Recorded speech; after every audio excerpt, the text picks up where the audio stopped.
Hi എല്ലാവർക്കും നമസ്കാരം. ഐപ്ലസിന്റെ പുതിയൊരു വീഡിയോയിലേക്ക് സ്വാഗതം.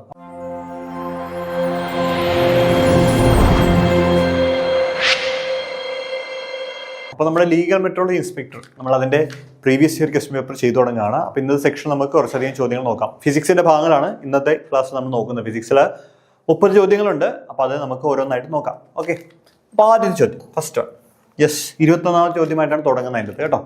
നോക്കൂ, the SI unit of luminous intensity. Luminous ഇന്റൻസിറ്റിയുടെ SI യൂണിറ്റ് എന്താണെന്നുള്ളതാണ് ആദ്യ ചോദ്യം. അപ്പൊ നമുക്കിവിടെ 4 ആളുകൾ തന്നിട്ടുണ്ട്. എന്താണ്? ലെക്സ് തന്നിട്ടുണ്ട്, കാൻഡല തന്നിട്ടുണ്ട്, ഡയോപ്റ്റർ തന്നിട്ടുണ്ട്, ജൂൾ പെർ മീറ്റർ നമുക്ക് തന്നിട്ടുണ്ട്. അപ്പൊ നമുക്കൊരു കാര്യം ചെയ്യാം, ഇതൊക്കെ എന്തിന്റെ ആണെന്നൊന്ന് പറയാം. ലെക്സ് ആണെങ്കിൽ നമ്മൾ അതിനെ പറയുന്നത് വരുന്നത് അറിയോ? ഇലൂമിനസൻസ്.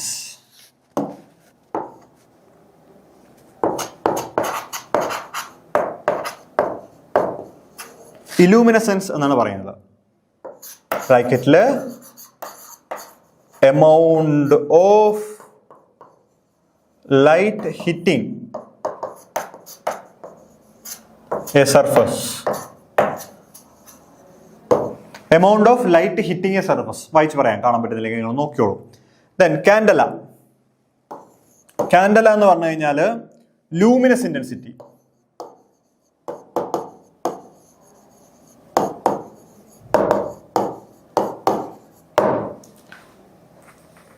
ബ്രാക്കറ്റില് strength of light source. Strength of light source.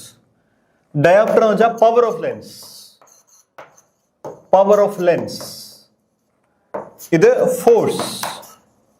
Force unit. Okay, അപ്പൊ നോക്കൂ, ഓരോന്ന് നോക്കൂ. നമുക്ക് ഓരോ ഓപ്ഷൻ നോക്കണം. കാരണം അടുത്ത പ്രാവശ്യം പരീക്ഷയ്ക്ക് ഇതിൽ വേറെ എന്തെങ്കിലും ചോദിച്ചാലോ? അപ്പൊ അതുകൊണ്ട് പഠിക്കണം. ഏറ്റവും ആദ്യം ലെക്സ് ആണ്. ലെക്സ് എന്ന് വെച്ചാൽ ഇലൂമിനസെൻസ് എന്നാണ് പറയുന്നത്. Illuminance, the amount of light hitting a surface. ഒരു സർഫസിൽ വന്ന് വീഴുന്ന ലൈറ്റിന്റെ എമൗണ്ട് എത്രയാണോ അതിനെയാണ് നമ്മൾ ലെക്സ് എന്ന യൂണിറ്റ് കൊണ്ട് മെഷർ ചെയ്യുന്നത്. ഇലൂമിനസെൻസിനെയാണ് മെഷർ ചെയ്യുന്നത്. ഇനി കാൻഡല എന്ന് പറഞ്ഞു കഴിഞ്ഞാൽ ലൂമിനസ് ഇന്റൻസിറ്റി ആണ്. അതായത് ഒരു ബൾബ് എടുത്തു കഴിഞ്ഞാൽ ആ ബൾബിന് എത്രത്തോളം പ്രകാശം പുറത്തേക്ക് തരാൻ പറ്റും എന്നുള്ള അളവ്, അതാണ് strength of light source. Light സോഴ്സിന്റെ ശക്തി എത്രയാണെന്നുള്ളതാണ് അത് കാണിക്കുന്നത്. മനസ്സിലായോ? അതിനെയാണ് നമ്മൾ കാൻഡല എന്ന് പറയുന്നത്. ഇനി ഡയോപ്റ്റർ എന്ന് വെച്ചാൽ ഒരു ലെൻസിന്റെ പവർ ഈക്വൽ ടു 1/f അത് കണ്ടുപിടിക്കുന്നത് നമ്മൾ ഡയോപ്റ്റർ എന്ന് പറയുന്നത്. ജൂൾ പെർ മീറ്റർ എന്ന് വെച്ചാൽ അതിന്റെ യൂണിറ്റ് എന്താണ്? അത് ഫോഴ്സിന്റെ യൂണിറ്റ് ആണ് ജൂൾ പെർ മീറ്റർ എന്ന് പറയുന്നത്. ഓക്കെ, അപ്പൊ ഇവിടെ ഉത്തരം എന്താ? SI unit of luminous intensity ഏതാണ്? SI unit of luminous intensity is candela. അപ്പൊ കാൻഡല എന്നുള്ളതാണ് നമ്മുടെ എന്ത് ഉത്തരം. ഓപ്ഷൻ ബി ആണ് നമ്മുടെ ചോദ്യം റൈറ്റ് ചോയ്സ്. ഈ ലെക്സും കാൻഡലും തമ്മിൽ ചിലപ്പോൾ അങ്ങോട്ടും ഇങ്ങോട്ടും മാറും ആളുകൾക്ക്. അപ്പൊ അതുകൊണ്ടാണ് ഞാൻ വിശദമായിട്ട് പറയുന്നത് കേട്ടോ. Okay, yes. അടുത്ത ചോദ്യം 22ാമത്തെ ചോദ്യമായിട്ട് ചോദിച്ചാണ്. The mass of an object is measured to be 4.237 gram and its volume is noted to be 2.51 cm3. Considering the rule for number of significant figures in the result of a calculation, the density of the object is correctly expressed as 1.69, 1.688, 1.6880 and 1.7. അപ്പൊ നമ്മുടെ കയ്യിൽ ഒരു object ഉണ്ട്. ആ ഒബ്ജക്റ്റിന്റെ mass നമുക്ക് 4.273 gram ആണെന്ന് പറഞ്ഞിട്ടുണ്ട്. ഇനി ഇവിടുത്തെ വോളിയം എന്ന് പറയുന്നത് 2.51 ആണ്. അങ്ങനെയാണെങ്കിൽ നമ്മൾ ഇതിന്റെ ഡെൻസിറ്റി കണ്ടുപിടിച്ചു എന്ന് വിചാരിക്കാം. അങ്ങനെയാണെങ്കിൽ ഈ ഡെൻസിറ്റിയുടെ ഉത്തരം എത്രയാണ് വിത്ത് കറക്റ്റ് സിഗ്നിഫിക്കൻറ്റ് ഫിഗേഴ്സ്. നമുക്ക് വെറുതെ ഡെൻസിറ്റി കണ്ടുപിടിക്കുമ്പോൾ നമുക്ക് density is equal to mass by volume എന്ന് പറഞ്ഞാൽ നമുക്ക് കണ്ടുപിടിക്കാൻ പറ്റും. പക്ഷേ അതിൻ്റെ സിഗ്നിഫിക്കൻറ്റ് ഫിഗർ കൃത്യമായിട്ട് നമ്മൾ ചൂസ് ചെയ്യണം. അതെങ്ങനെ ചൂസ് ചെയ്യുക? ഇങ്ങനെ ഒരു ഡിവിഷനൊക്കെ വരുന്ന സമയത്ത് ഇതിൽ ഏറ്റവും കുറവ് സിഗ്നിഫിക്കൻറ്റ് ഫിഗേഴ്സ് ഉള്ളത് ആർക്കാണെന്ന് നോക്കുക. എന്നിട്ട് ആ കുറഞ്ഞ നമ്പർ ഓഫ് സിഗ്നിഫിക്കൻറ്റ് ഫിഗർ ആയിരിക്കണം നമ്മുടെ റിസൾട്ടിൻ്റെ അകത്ത് നമുക്ക് കിട്ടേണ്ടത്. ഇപ്പോൾ 4.237 എന്ന് പറയുമ്പോൾ 4 ലിറ്റേഴ്സ് എൻ്റെ ഉണ്ട് വിത്ത് ഡെസിമൽ പോയിന്റ് ആണ്. അപ്പൊ 4 കൗണ്ട് ചെയ്യണം. അപ്പൊ SF 4 ആണ്. പക്ഷെ ഇവിടെ 2.51 ആണ്. 3 നമ്പേഴ്സുകൾ വിത്ത് ഡെസിമൽ ആണ്. അപ്പൊ സിഗ്നിഫിക്കേഴ്സ് എത്രയാണ്? 3 ആണ് കേട്ടോ. അപ്പൊ സിഗ്നിഫിക്കേഴ്സ് നിങ്ങൾ നോക്കണം. ഞാനത് പറയാമെന്ന് പറഞ്ഞാൽ കുറേ പോകുന്നത്, അതുകൊണ്ടാണ് പറയാത്തത്. അറിയില്ലെങ്കിൽ മക്കളെ നിങ്ങൾ ക്ലാസ് പോയി കാണണം, നമ്മുടെ ക്ലാസ് പോയി കാണണം. അല്ലെങ്കിൽ നിങ്ങൾ +1 പുസ്തകത്തിലുള്ളതാണ്. +1 ആദ്യത്തെ ഭാഗത്ത് ഫിസിക്സിലുള്ള പോർഷനാണ് കേട്ടോ. അപ്പോൾ ഇവിടെ സിഗ്നിഫിക്കർ എത്ര? 3 ആണ്. അപ്പൊ ഇതിന് 4 SF ആണ് സിഗ്നിഫിക്കർ, ഇവിടെ 3 സിഗ്നിഫിക്കർ. അപ്പൊ ഉത്തരം എത്രയായിരിക്കണം? 3 സിഗ്നിഫിക്കന്റ് ഫിഗർ ആയിരിക്കും നമ്മുടെ ഉത്തരം എന്ന് പറയുന്നത്. അപ്പൊ ഇവിടെ നിങ്ങൾ നോക്കൂ, 1.7 എത്ര സിഗ്നിഫിക്കന്റ്? 2. മനസ്സിലായോ? ഇവിടെ 1.6888 എന്താണ്? 3-നേക്കാൾ കൂടുതലാണ് സിഗ്നിഫിക്കൻസ്, 4-ന് മേളിലാണ്. മനസ്സിലായോ? ഇവിടെ നോക്കൂ, സിഗ്നിഫിക്കൻസ് എത്രയാണ്? 1.688 ആണ്, 4 സിഗ്നിഫിക്കൻസ്. പിന്നെ ഏതാ? 1.69 ആണ് സിഗ്നിഫിക്കൻസ് 3 ഉള്ളത്. മനസ്സിലായോ? ഏതാ ഉത്തരം? സിഗ്നിഫിക്കർ 3 ഉള്ളതല്ലേ ഉത്തരം. അപ്പൊ ഇതല്ലേ സിഗ്നിഫിക്കൻറ്റ് 3 ഉള്ളത്. അപ്പൊ ഇതല്ലേ ഉത്തരം. ചെയ്ത് നോക്കേണ്ട ആവശ്യമുണ്ടോ? ഇല്ല. ഉണ്ടോ? ഇല്ല. ചെയ്ത് നോക്കേണ്ട ആവശ്യമില്ല. നിങ്ങൾക്ക് ചെയ്യണമെങ്കിൽ വേണമെങ്കിൽ സമയം കളയാനും വേണമെങ്കിൽ പരീക്ഷയ്ക്കും ചെയ്യാം, സമയം കളയാൻ. പക്ഷെ അങ്ങനെ ആരും സമയം കളയാൻ ഉദ്ദേശിക്കുന്നില്ല. വേണമെങ്കിൽ ചെയ്യാം. Density is equal to rho is equal to mass by volume ആണ് അല്ലെ. മാസ് എത്രയാ? 4.237 ബൈ 2.51 സമം 1.688047 എന്നൊക്കെ പറഞ്ഞ് കിട്ടും. മനസ്സിലായോ? നമുക്ക് 3 സിഗ്നിഫിക്കൻറ്റിൽ മതി നമ്മുടെ ഉത്തരം അല്ലെ. അപ്പോ ദാറ്റ് ഈസ് ഈക്വൽ ടു 1.69. ഇവിടെ 8 അല്ലേ, അപ്പൊ ഇങ്ങോട്ട് 1 കൊടുത്ത് 9 ആകണം. കണ്ടോ? 1.69. ഓപ്ഷൻ എന്താണ്? 1.69. എത്രയാണ്? 1.69. എത്രയാണ്? 1.69. ഓപ്ഷൻ ആണ് റൈറ്റ് ചോയ്സ്. ഓക്കെ, ചെയ്യേണ്ട കാര്യമില്ല, ചെയ്തു എന്നേ ഉള്ളൂ കേട്ടോ. ഓക്കെ, അടുത്തത് 23ാമത്തെ ചോദ്യം. എന്താ? Which of the following is a consequence of the law of conservation of angular momentum? Law conservation of angular മൊമെന്റത്തിന്റെ ഡയറക്റ്റ് കോൺസിക്വൻസ്, ഇതിലെ കോൺസിക്വൻസ് ഏതാണെന്നുള്ളതാണ് നമ്മുടെ ചോദ്യം. അപ്പൊ ഇവിടെ നിങ്ങൾ നോക്കൂ. ഒന്നാമത്തത് inverse square law of gravity. Inverse square law of gravity നമുക്കറിയാലോ, എഴുതാം. Inverse square law of gravity F is equal to G m1 m2 divided by r square. അത് ഈ പറയുന്ന ലോ ഓഫ് കൺസർവേഷൻ ആംഗുലർ മൊമെന്റുമായിട്ട് യാതൊരു ബന്ധവുമില്ല. ഫോഴ്സ് ഓഫ് അട്രാക്ഷൻ ആണ് നമുക്കിവിടെ പറയുന്നത്. ഓക്കെ, അപ്പൊ ഇതല്ല. ഇനി spherical shape of a liquid drop in space. Spherical shape of a liquid drop in space, അതെന്താ? Surface tension.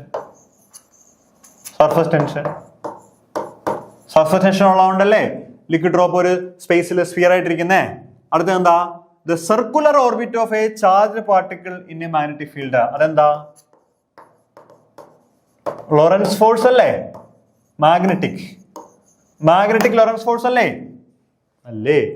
ബി എന്ന ഫീൽഡിലേക്ക് വി വെലോസിറ്റിയിൽ പെർപെൻഡിക്കുലർ ആയിട്ട് ഒരു ചാർജ് പാർട്ടിക്കിൾ എൻട്രി ചെയ്ത് കഴിഞ്ഞാൽ അത് സർക്കുലർ പാത്ത് ഫോളോ ചെയ്യും. മാഗ്നറ്റിക് ലോറൻസ് ഫോഴ്സേ F is equal to Q into V cross B, അല്ലെങ്കിൽ F is equal to QEB sin theta. അതാണ്. അപ്പൊ ഇതുമല്ല, ഇതുമല്ല. പിന്നെന്താ? കെപ്ലർ സെക്കൻഡ് ലോ അല്ലെ? dl by dt da by dt is equal to L by 2m അല്ലെ? da by dt is equal to L by 2m. ഇതാണ് conservation of angular momentum അല്ലേ? അതെ, ആണ്. നമ്മൾ പഠിക്കുമ്പോൾ ക്ലാസ്സിൽ പറഞ്ഞിട്ടുണ്ട്. ക്ലാസ്സിൽ പറഞ്ഞിട്ടുണ്ട്. കെപ്ലറിന്റെ 3 നിയമങ്ങളുണ്ട് അല്ലേ? ഓർക്കുന്നുണ്ടോ വല്ലതും? എല്ലാ പ്ലാനറ്റുകളും എലിപ്റ്റിക്കൽ പാത്തിലൂടെ ഓർബിറ്റ് ചെയ്യുന്നു, സൂര്യന് ചുറ്റും കറങ്ങുന്നു എന്ന് പറയുന്നു. സൂര്യൻ അതിന്റെ സെന്ററിലാണ്. ഒക്കെ ഓർക്കുന്നുണ്ടോ? പിന്നെ ടൈം പീരീഡുമായിട്ട് ബന്ധപ്പെട്ടൊരെണ്ണം പറഞ്ഞു. പിന്നെ ഏരിയൽ വെലോസിറ്റി കോൺസ്റ്റന്റ് ആണെന്ന് പറഞ്ഞു. അവിടെയാണ് ആംഗുലർ മൊമെന്റം കൺസേർഡ് എന്ന് പറയുന്നത്. അതാണ് ഈ da by dt = L by 2m എന്ന് പറയുന്നത്. Okay, first law second law third law.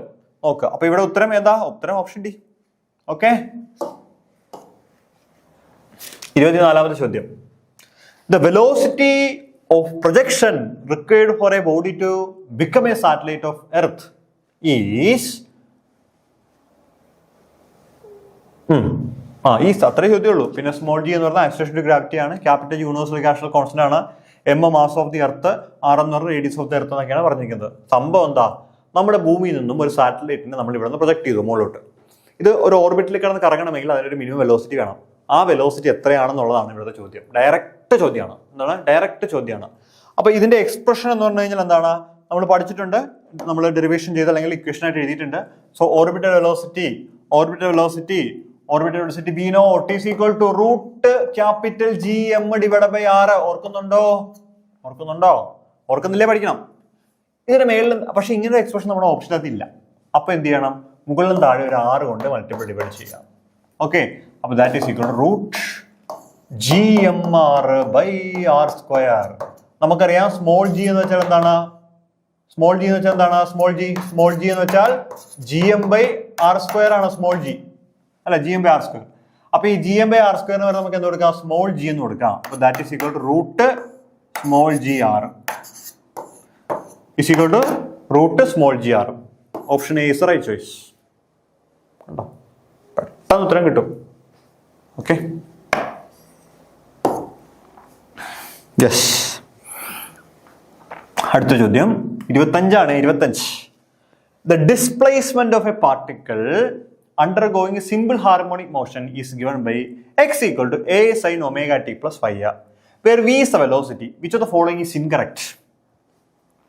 അതായത് നമുക്ക് സിമ്പിൾ ഹാർമോണിക് മോഷൻ്റെ അകത്തെ ഡിസ്പ്ലേസ്മെന്റിന്റെ ഇക്വേഷൻ ഇവിടെ തന്നിട്ടുണ്ട്.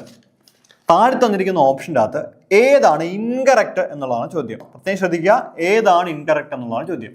അപ്പോൾ ഇവിടെ കറക്റ്റ് ആയിട്ടുള്ള ഒരാളെ ഞാൻ പറഞ്ഞുതരാം. അത് ഇവൻ കറക്റ്റാണ്, കാരണം നമ്മൾ ഡെറിവേഷൻ ചെയ്തിട്ടുണ്ട്. V equal to omega in root of A square minus V square ആണ്. അതായത് സിമ്പിൾ ഹാർമോണിക് മോഷനിൽ ആടുന്ന ഒരു പാർട്ടിക്കിളിന്റെ വെലോസിറ്റി കണ്ടുപിടിക്കുന്ന എക്സ്പ്രഷൻ ആണ് V is equal to omega in root of A square minus X square എന്ന് പറയുന്നത്.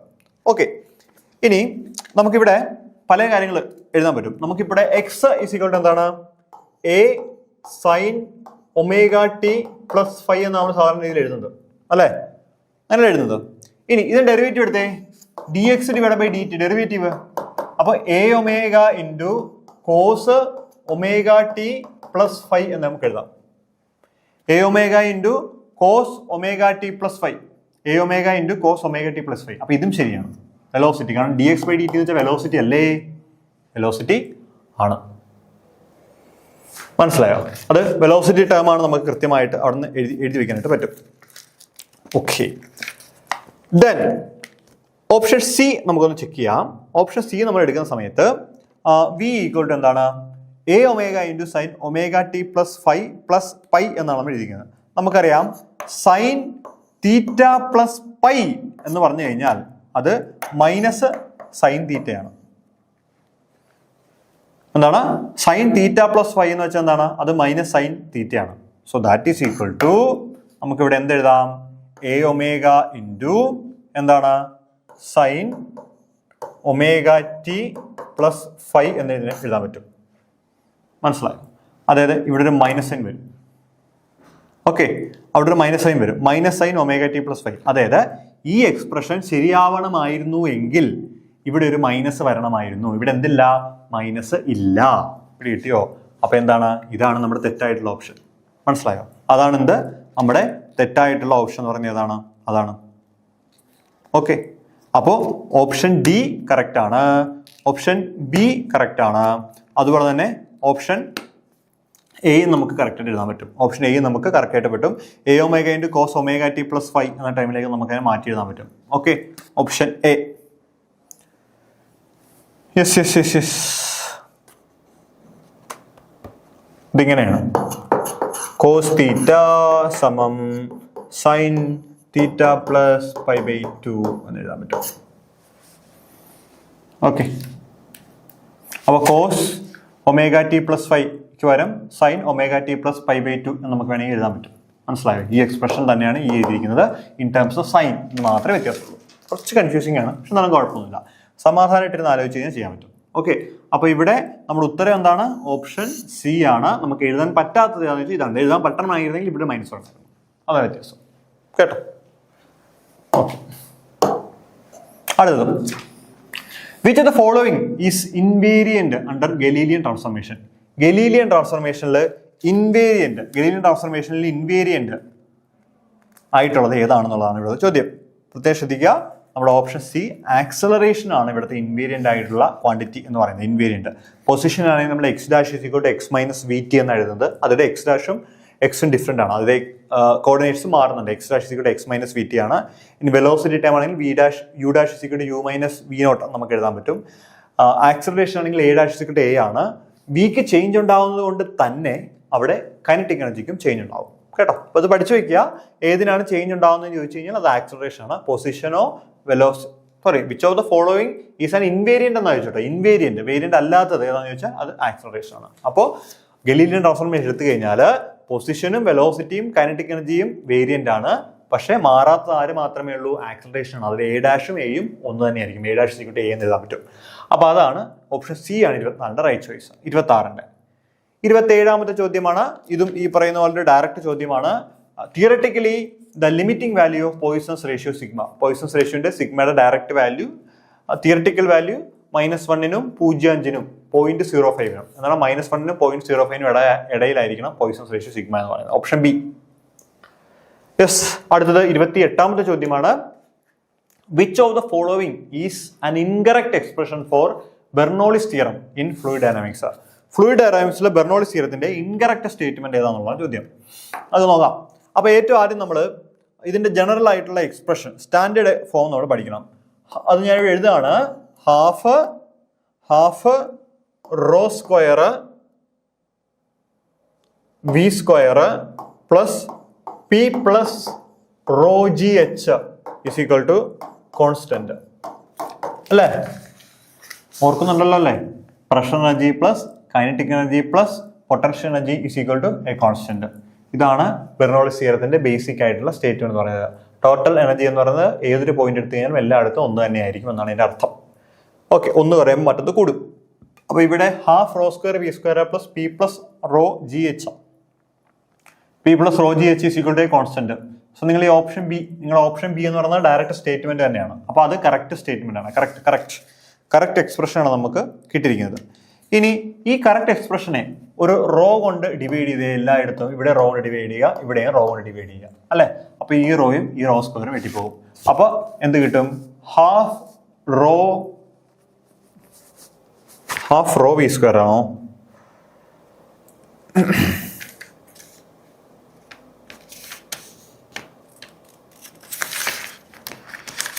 നോക്കട്ടെ കുട്ടിയുടെ. ഞാൻ ഇപ്പുറത്ത് വേറെ എഴുതിയിട്ടുണ്ട്.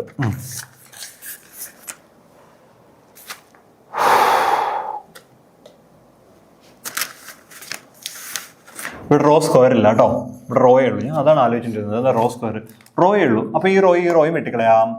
ബാക്കി അപ്പോ ഹാഫ് വി സ്ക്വയർ ഒരു expression, then P by rho അടുത്ത എക്സ്പ്രഷൻ, പിന്നെ റോ ജി എച്ച്. നമ്മൾ റോ ഇത് വെട്ടിപ്പോവും. അപ്പൊ അവിടെ എന്ത് മാത്രമേ പാടുള്ളൂ? ജി എച്ച് മാത്രമേ അവിടെ പാടുള്ളൂ. എന്താണ്? ജി എച്ച് മാത്രമേ അവിടെ പാടുള്ളൂ. അപ്പൊ അത് കറക്റ്റ് ആവുമോ? ഇത് കറക്റ്റ് ആവത്തില്ല. അപ്പൊ ഇതെന്താണ്? ഇവിടെ ജി എച്ച് ആയിരുന്നു കറക്റ്റ് ആണ്, പക്ഷെ ജി എച്ച് അല്ല. അപ്പൊ ഇതെന്താണ്? ഇതൊരു റോങ് ആയിട്ടുള്ള സ്റ്റേറ്റ്മെന്റ് ആണ്. എന്താണ്? ഓപ്ഷൻ ഡി എന്ന് പറയുന്നത് എന്താണ്?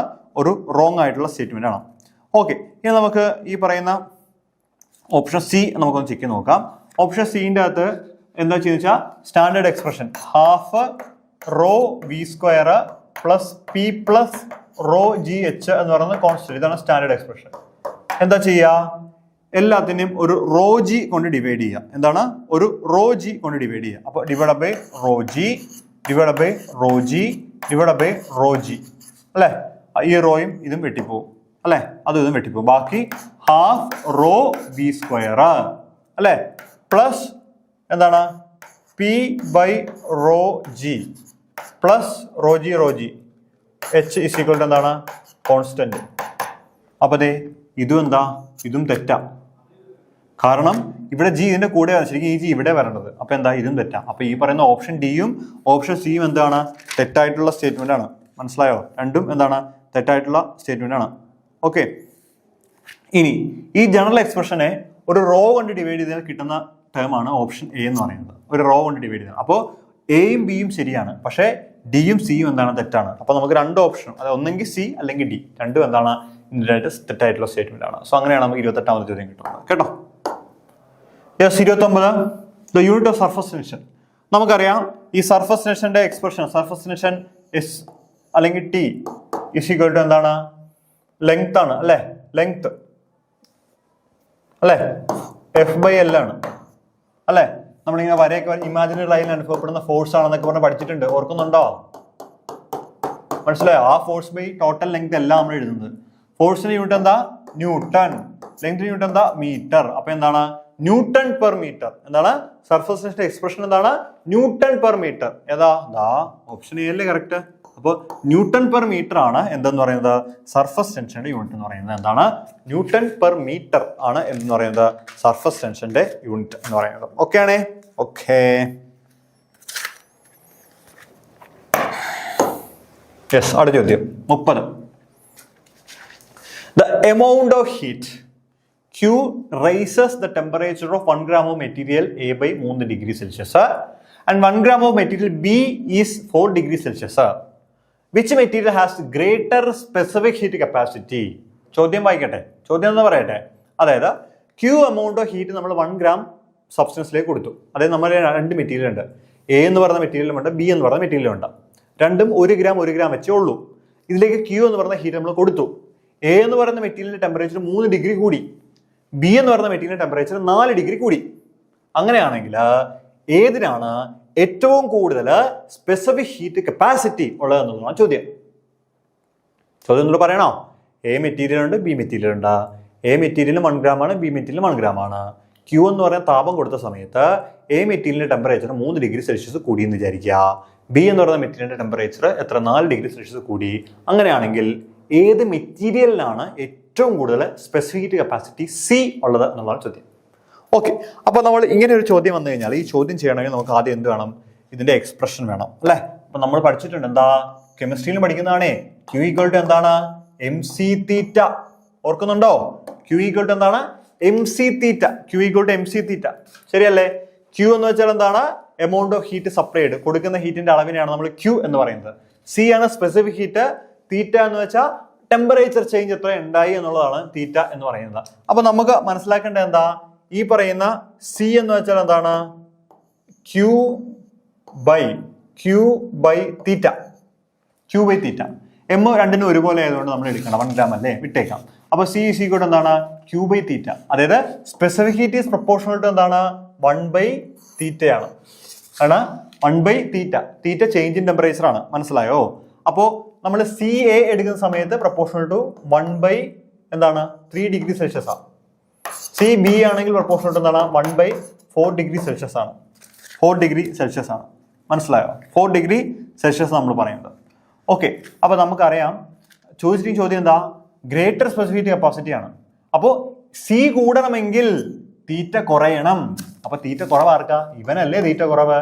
അപ്പൊ സി എ അല്ലേ കൂടുതൽ സി ബിനെ അപേക്ഷിച്ച്, കാരണം ഇത് 4 ഇത് 3, അപ്പൊ ഇതിനാ കൂടുതൽ. അപ്പൊ നമുക്ക് എന്ത് പറയാം? മെറ്റീരിയൽ എ എന്താണ്? Material A has greater specific heat capacity. എന്താണ്? എ മെറ്റീരിയൽ ആണ് ഏറ്റവും കൂടുതൽ എന്തുള്ളത്? സ്പെസിഫിക് ഹീറ്റ് കപ്പാസിറ്റി ഉള്ളത്. കേട്ടോ? ഓക്കെ, അപ്പോൾ അതാണ് അതിൻ്റെ ഉത്തരം. 30ാമത്തെ ചോദ്യം. അപ്പോൾ നമ്മളൊരു സെഷൻ, നമുക്കൊരു 10 ചോദ്യങ്ങളാണ് നമ്മൾ ഡിസ്കസ് ചെയ്യുന്നത്.